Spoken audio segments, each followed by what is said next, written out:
For those of you that don't know, KRISTEN STEPHENSONPINO actually lived in Japan at one point for several years. You grew up there, right?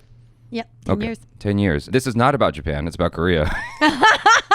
However, like, you know, similarities, there are some similarities between different Asian regions. While Korea and Japan are very different countries, they also have similarities that, you know, I think that your experience in Japan might help you to better appreciate what we're about to watch. Maybe. All right.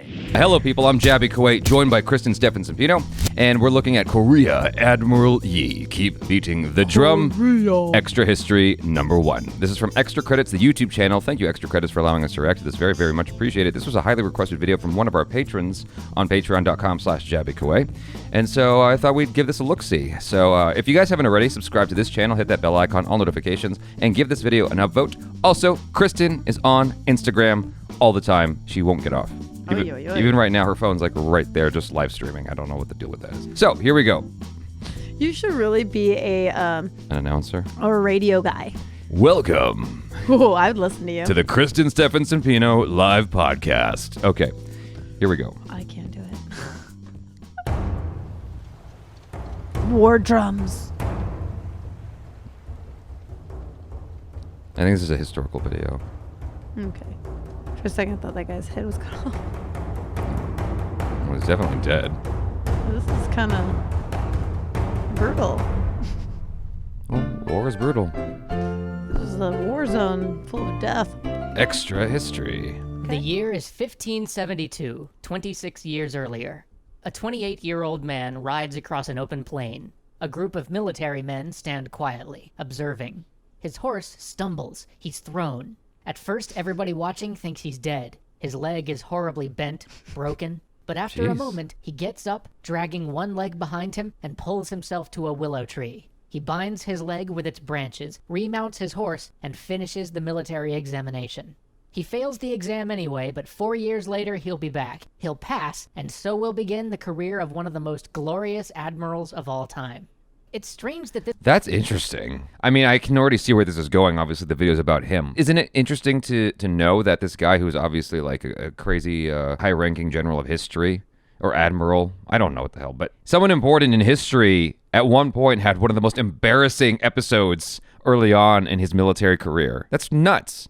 I mean, I guess you're used to that every day. You're like, hey, I make a living out of that. But I'm just saying. I don't know if you know, but this story is based off of me. Right. This man even decided to join the military. Korea had known 200 years of relative peace, threatened only by the occasional raids from the Jurchen tribes on the northern border and pirate crews plying the nearby sea. The military was not a highly respected career choice for a man of noble birth. Taking the civil service exams and joining the ranks of the Confucian court was a much better way to achieve power and success. And yet, this man, Yi Sun-shin, though he was schooled in the Confucian texts, had dreamed of being a soldier since he was a little boy. And so, at last, when he had passed the military exam, he was appointed to a desolate fort along the northern border. While most of the border forts were pits of corruption, seen simply as a place to dump individuals who had fallen out of favor with the court, Yi drilled his men rigorously and refortified his post, bringing it up to true readiness in case of an attack. One day, the provincial governor came by to inspect the post. This was a man... Some of those images are so hilarious. I know. I'm trying not to laugh because I know it's like a real history story. But the characters... Yeah, it's like... It is funny. It's comedy. No, like he drilled his men. I'm like, what the hell? His post, bringing it up to true readiness in case of an attack. One day, the provincial governor came by to inspect the post. This was a man all of the fort commanders dreaded, known for his harsh punishments and brutal discipline. But when he came to Yi, he simply said, well done, and moved on. Shortly thereafter, Yi was moved back to Seoul, a sign of growing favor, and he was given a post at the military academy there, training new recruits. He was by all accounts rigorous, diligent, and incorruptible.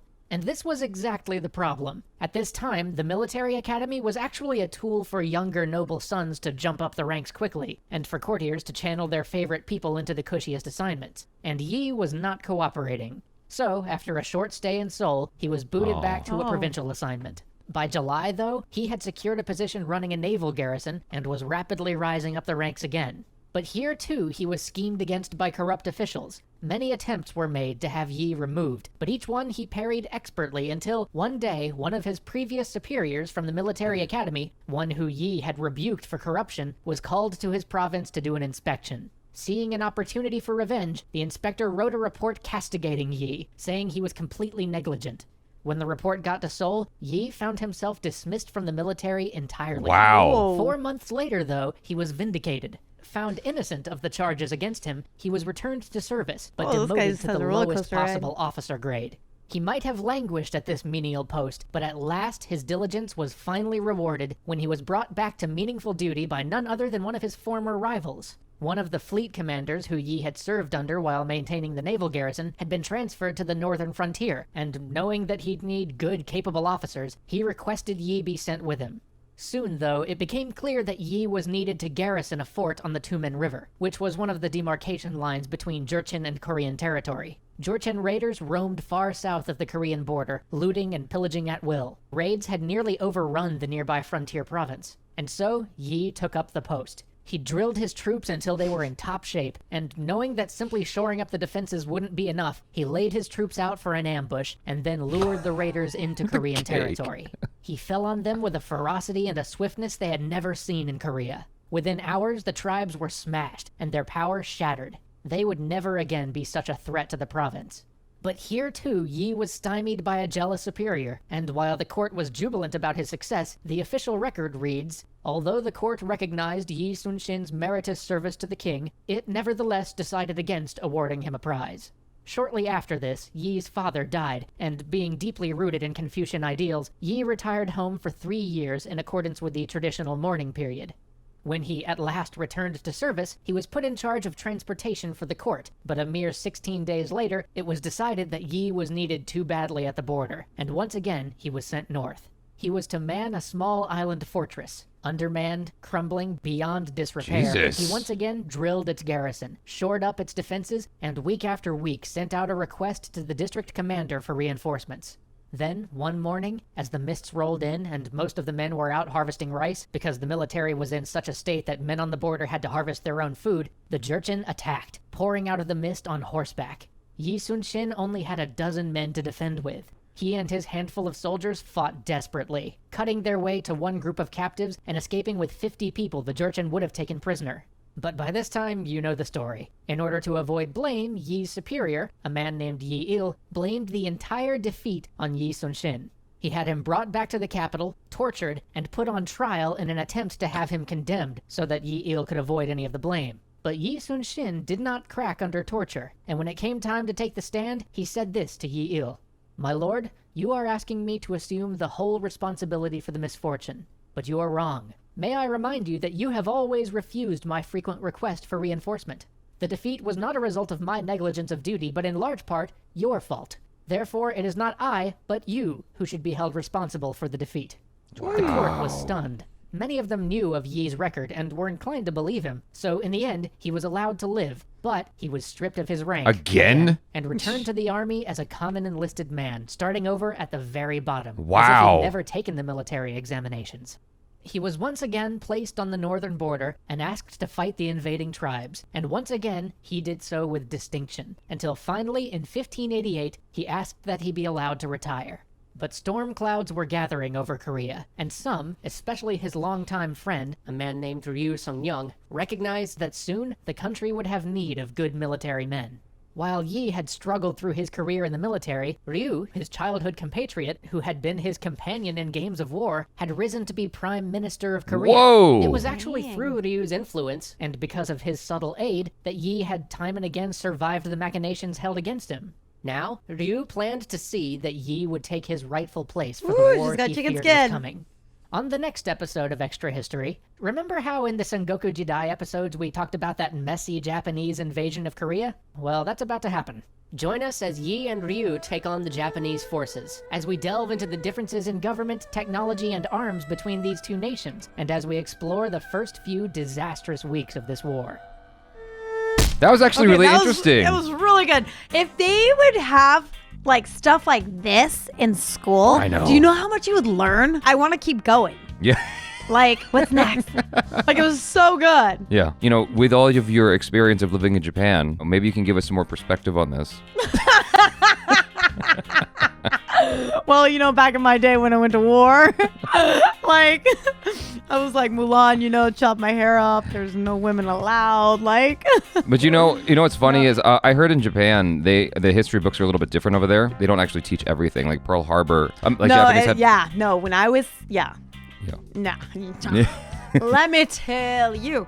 No, when I was there and they were telling the whole story about Pearl Harbor and stuff, you know, like that's the bombing and all that. They made it seem like it was the Americans' fault that they got bombed, right? Like it was all us. Okay. And they were innocent. Yeah. Right? Why are you saying it like that? No, I'm just listening to you. Hold on. Stay on your mic. So. Okay, let me put it up for you. Okay, there you go. So I was sitting there and they showed us this cartoon and everybody looked at me because I was the only American in the school. Yeah. And they were like, oh, your people killed us. And I was like, oh my God, we're horrible.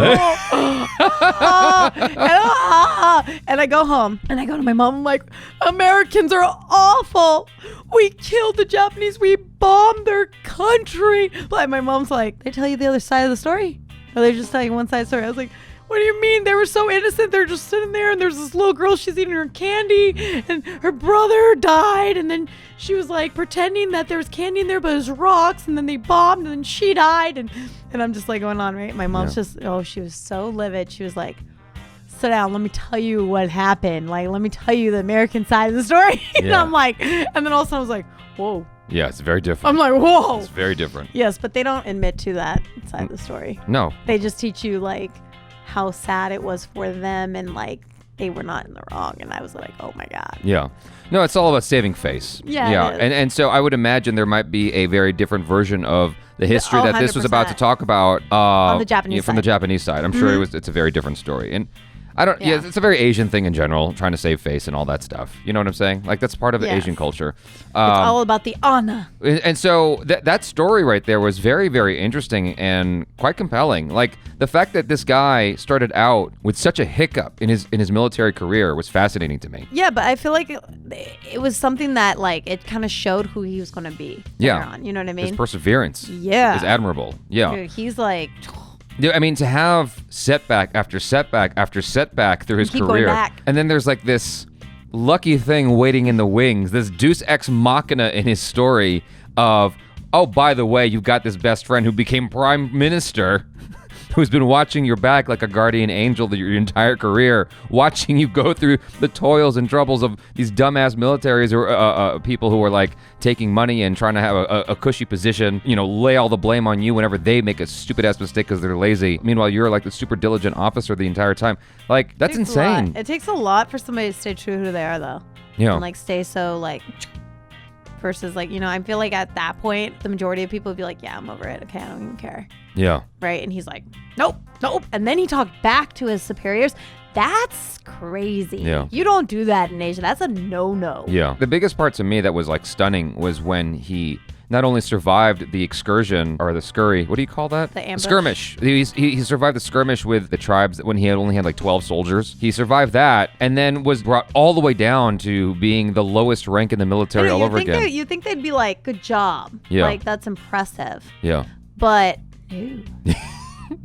But anyway, fun video. Very, very interesting. I like it. Who made this? Extra credits. Extra credits. I'm a fan. So you guys, if you haven't already subscribed to Extra Credits, there's a link in the description. Just scroll down, hit that link, give the original upvote, and give them a subscribe for more of those videos. I'm very, very curious to watch the next episode at some point. Me too. And follow KRISTEN on the social media. I'm Jaby KOAY. This is KRISTEN STEPHENSONPINO. Peace out.